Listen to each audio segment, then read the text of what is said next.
going on, people, and welcome back to another player versus player. Today we've got Drogba versus Van Nistelrooy. This one's been in the wings for a few weeks, so glad to get finally through to it.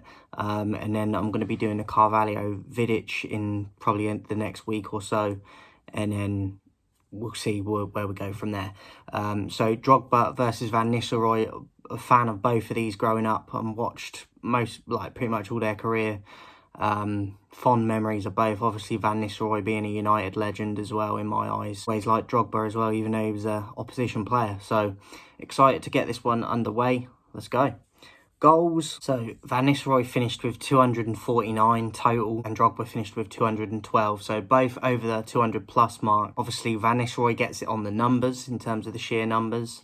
More memorable goals for me out of the two, I'd probably go Drogba, just because I've seen him, just a few more in my head stick out. So it's kind of a 50-50 on this one. But because of the numbers, I'm going to give it to Van Nistelrooy. So goals for Ruud. Next up, we've got shooting. This is just based on their technique, their style of shooting, finishing technique, ability. I feel like Drogba wasn't as technical in his finishing as much as Van Nistelrooy was. I feel like Van Nistelrooy was more of a fox in a box and more of a natural finisher.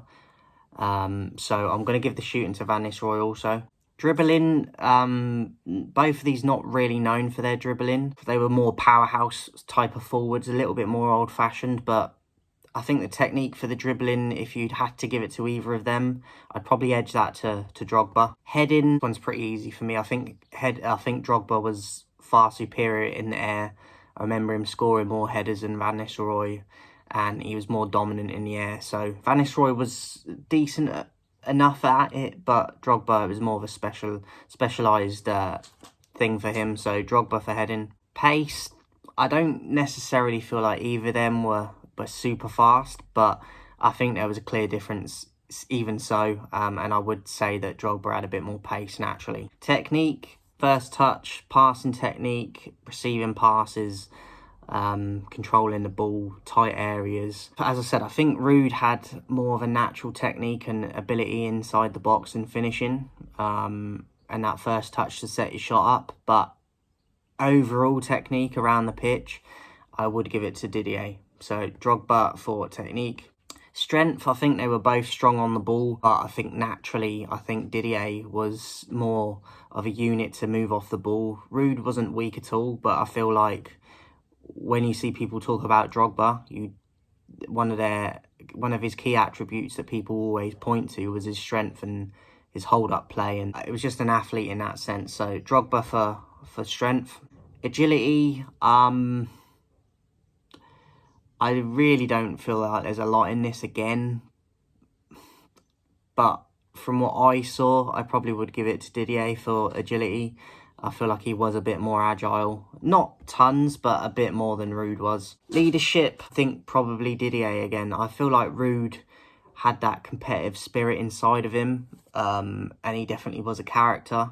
I think Didier was more of a natural leader. Obviously, they had the likes of Lampard and Terry through his Chelsea career, but he was still a dominant figure in that team, even without the armband. So I feel like Ruud was a leader in his own way, but not as naturally and as obvious as Drogba was. So I give the leadership to Didier. Teamwork is tough because I feel like Ruud definitely added to the United team when he joined.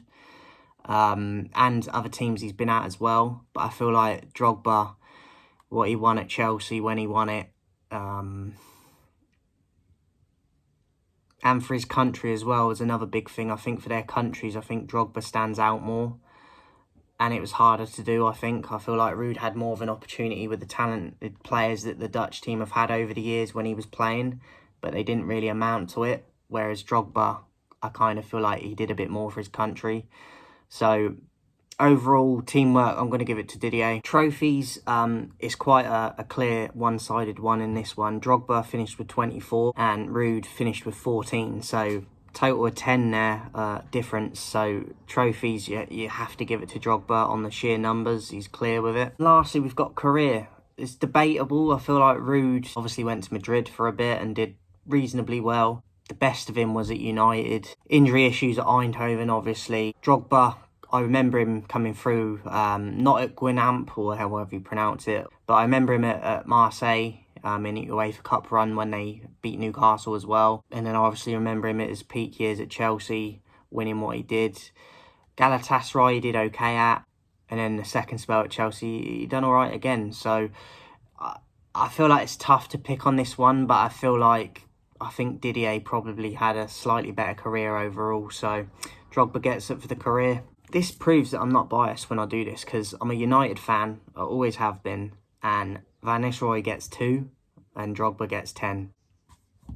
It is what it is. Like, I do it as honestly as I can. This is why I love doing it. Really exposes the reality and the truth of the situation. I love Ruud as a player. He's one of my all-time favourites. But it doesn't match up with these categories when it comes to Drogba, which just surprised me as well. I thought it'd be closer than this. So Drogba 10, Van Nistelrooy 2. Hope you enjoyed it. Look out for Carvalho versus Vidic. I'll be trying to get that out in the next week at least. And then we'll see where we go from there. Hope you enjoyed it. In a bit.